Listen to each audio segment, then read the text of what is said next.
السلام عليكم. ازيكم عاملين ايه؟ يا رب يكون يومكم خير النهارده. طبعا لا صوت يعلو فوق صوت كاس السوبر الافريقي بكره ان شاء الله بين النادي الاهلي ونادي الزمالك في السعوديه، في ملعب الارينا. اول مباراه هتتلعب على الملعب دوت بعد التحديثات والتجديدات اللي عملتها وزاره الشباب والرياضه هناك في السعوديه. طيب خلينا هنتكلم عن مباراة بكرة، هنتكلم عن أحداث اللي دايرة بقالها أسبوع، تفاصيل التشكيل اللي ممكن يلعب بيه نادي الزمالك، التشكيل ممكن يلعب بيه نادي الأهلي، في مفاجآت ولا لأ. خلينا نتكلم الأول بس عن أحداث اللي دايرة اليومين دول الأسبوع دوت. الأحداث في لغط من بعض يعني الإعلام الزملكاوي ورموز نادي الزمالك في توجيه عام ان الحكم هو الحكم اللي هيدير المباراه، حكم ليبي، حكم لسه صغير مرشح انه يروح كاس عالم.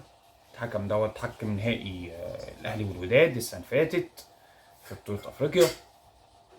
الحكم ده مرشح انه هيروح كاس عالم، تمام، الجاي دوت، ومرشح انه يروح كاس عالم للانديه كمان، بس مش بتاع الانتر كونتيننتال اللي هيلعبوا الاهلي، لا بتاع كاس العالم بتاع امريكا اللي هيبقى من 32 فرقه. طيب في لغط طالع ان الحكم مش موافقين عليه، في لغط طالع ان الاستاد عدد الجماهيري. طب هنتكلم عن حاجه بالتفصيل.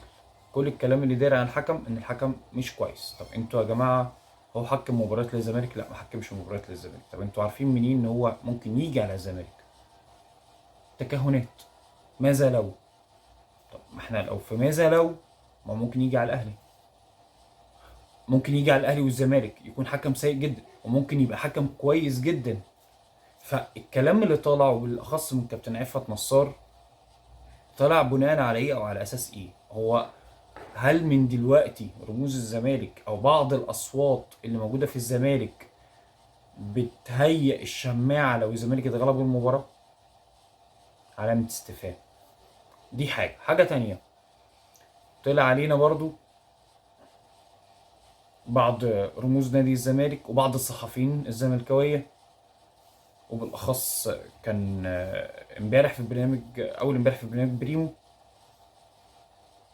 وفي اول امبارح برضه في برنامج شبانه اللي بيقدمه طبعا الصحفي الكبير شبانه. كان في كلام ان الجمهور اللي رايح مش بالتساوي، جمهور الاهلي ازيد. طيب طلع استاذ عصام شلتوت رد على الصحفي اللي اسمه الجبالي، محمود الجبالي، اللي كان بيتكلم في الموضوع ده بالاخص. الراجل رد عليه قال له بالعقل كده، اولا المباراه ما هياش في مصر، مباراه في السعوديه، ولوائح الاتحاد الافريقي بتقول طالما في بلد غير البلد اللي من كلا الفرقتين، يعني مثلا لو انت في مصر طبيعي مفيش مشكله خالص، اتحاد الكوره بيشتري حق التذاكر من الاتحاد الافريقي وبيقسمها مناصفه ما بين الاهلي وما بين الزمالك. طب انت بره في دوله تانية، انت بتظهر كل التذاكر بتعرضها، الاولويه للي اشترى. طب انت عرفت منين الصحفي اللي بيتكلم دوت عرف منين ان غالبيه التذاكر راحت لجمهور النادي الاهلي؟ انت عرفت منين؟ ما ممكن تكون غالبيه التذاكر راحت للزمالك. عمال يتكلم لا ما هو لازم كان يبقى مناصفه، لازم كان يبقى هنا قد هنا. يا استاذي الفاضل، المباراه بتقام في دوله غير دوله الفرقتين اللي هما بيلعبوا ليها، فرقتين مصريتين بيلعبوا في السعوديه. التذاكر اتطرحت، كل واحد من حقه يشتري، هو من حقه يشتري التذكره بتاعته. جمهور الزمالك اكتر، جمهور الاهلي اكتر، دي بقى على حسب بقى اللي اشترى، ودي اللي هنشوفها ان شاء الله بكره. مباراه بكره الجمعه الساعه 9 ان شاء الله بتوقيت مصر. فبكره هنشوف الجمهور مين اللي اشترى. لكن انت بتطرح فكره لا لازم تبقى يا فندم انت مش ماشي على نظام دولتك. انت لو هنا في المباراه في دولتك عادي اتحاد الكره يشتري حق التذاكر موجوده في الاستاد من الاتحاد الافريقي وبيوزعها مناصفه على الاهلي والزمالك، والاهلي والزمالك يشتروها ويبيعوها ويعودوا طرحها للبيع. عادي جدا مفيش مشكله. فانت بتبقى ضامن هنا ان الجمهور ده يبقى قد الجمهور ده. لكن انت بره في السعوديه مفيش الكلام دوت. اتحاد الكوره هيشتري التذاكر ليه بره؟ الاتحاد السعودي بيعرض التذاكر المباراه وكله بيشتري زي ما هو عاوز. بس ملهاش ملكه، ملهاش ان انت تحكمها، ملهاش ان انت تمسكها.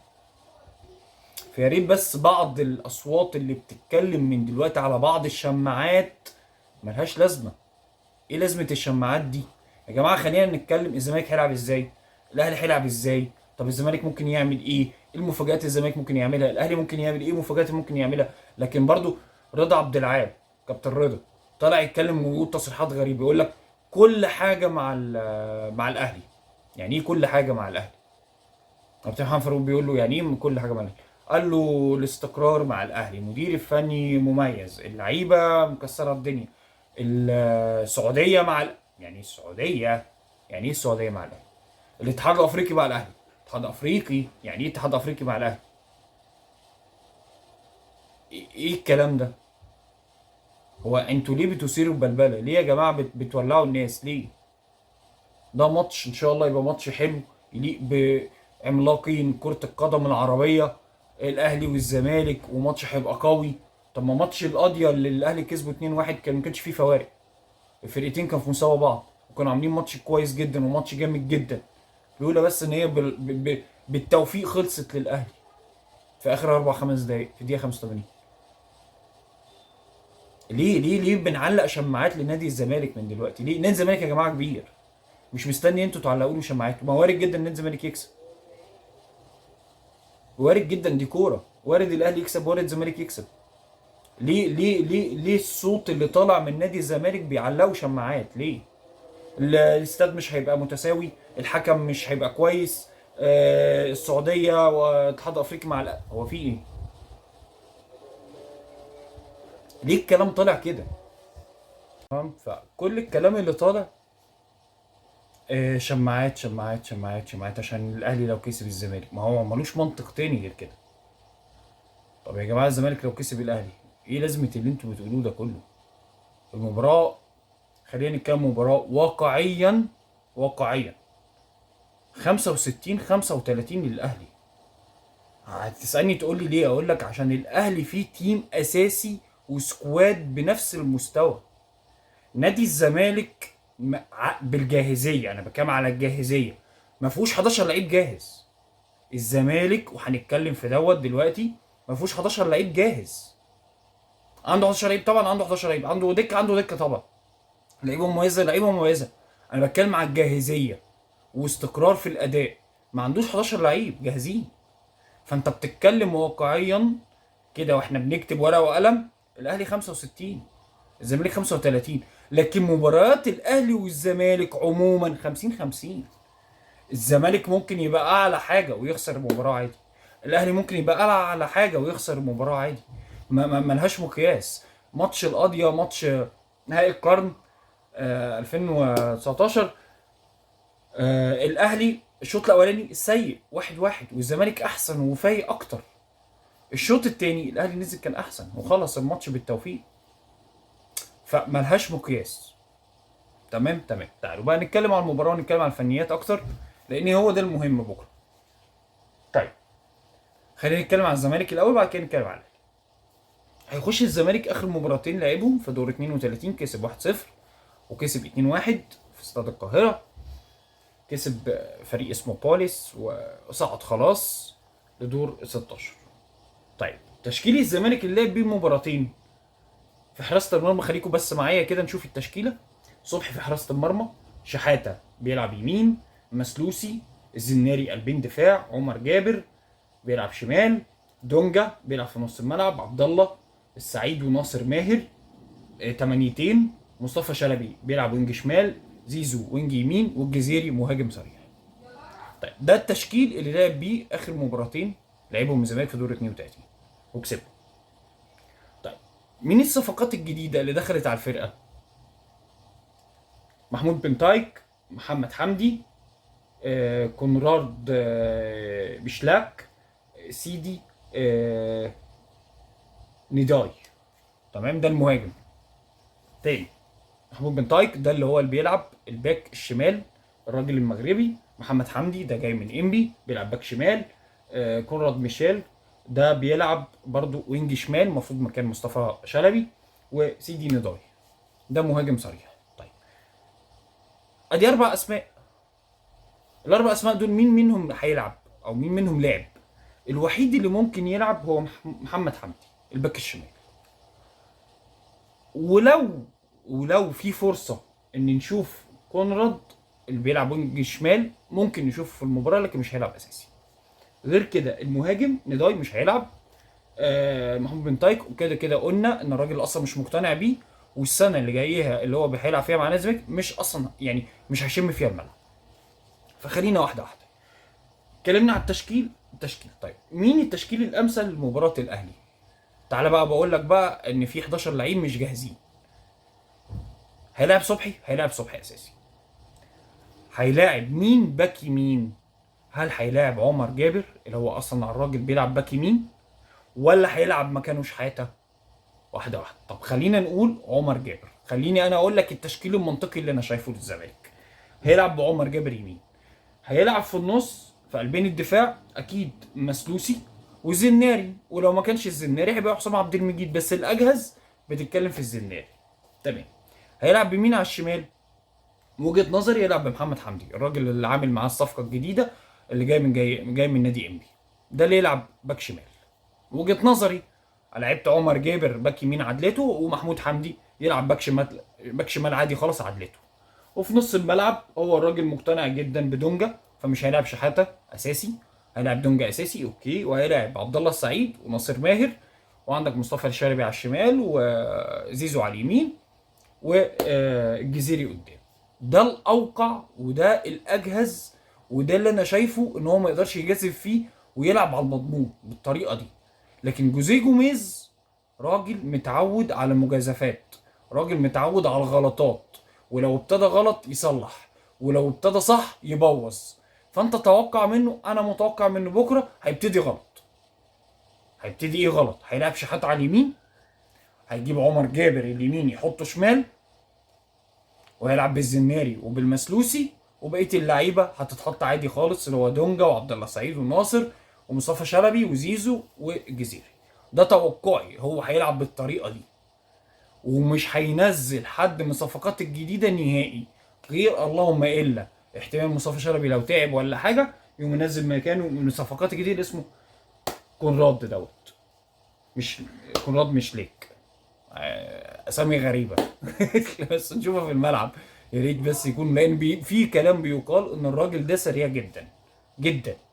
فهنشوف لو الراجل ده هو محطوط من ضمن القائمه. اوكي. طيب ده بالنسبه لتشكيل الزمالك. فمع يعني انا اتوقع ان جوزيه جوميز لازم هيعك في حاجه. اتمنى انه ما يعكش ويلعب بعمر جابر ويلعب بمحمد حمدي على عدلتهم عادي خالص.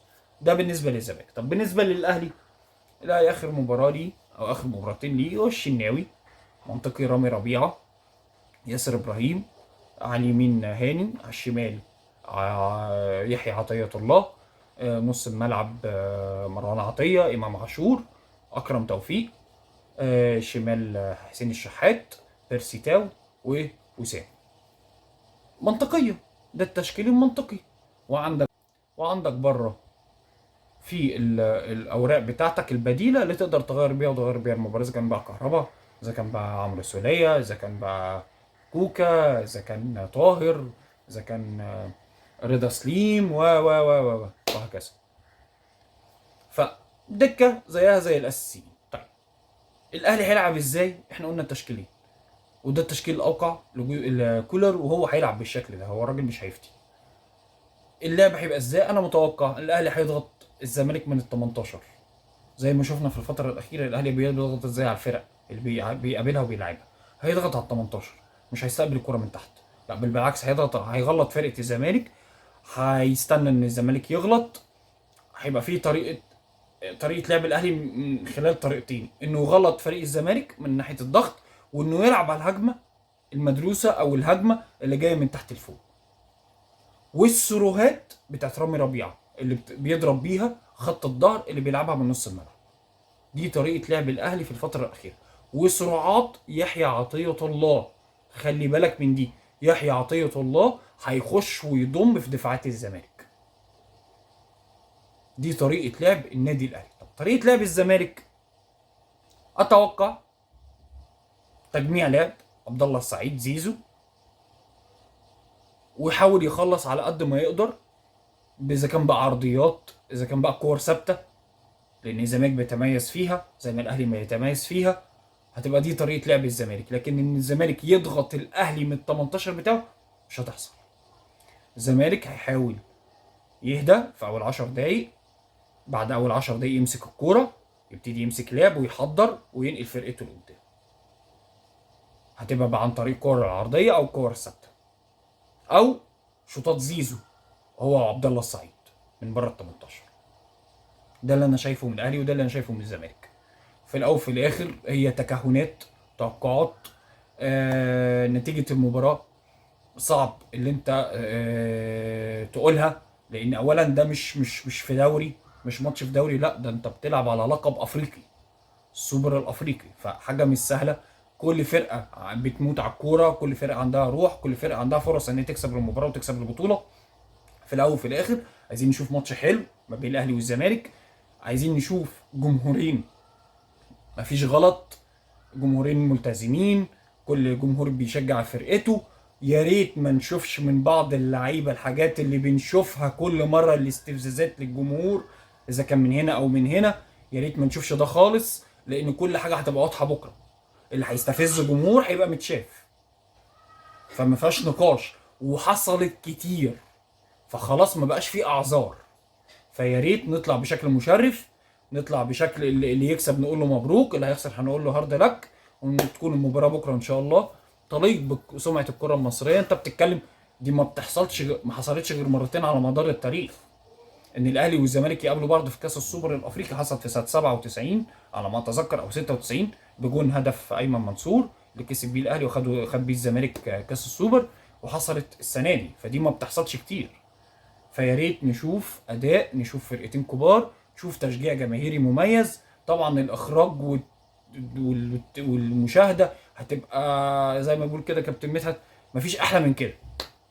تمام. فبس ده الاخبار دي، القصص دي، التحليلات اللي عندنا ان شاء الله باذن الله. يا ريت تقولوا لنا توقعاتكم للنتيجه ايه في الكومنتات. اذا كنت بتتفرج علينا على اليوتيوب فعل زر الجرس واشترك بالقناه، واذا كنت بتتفرج على الفيسبوك علينا على الفيسبوك او التيك توك يا ريت تبلغنا بتعليقاتك وتتابعنا على صفحاتنا.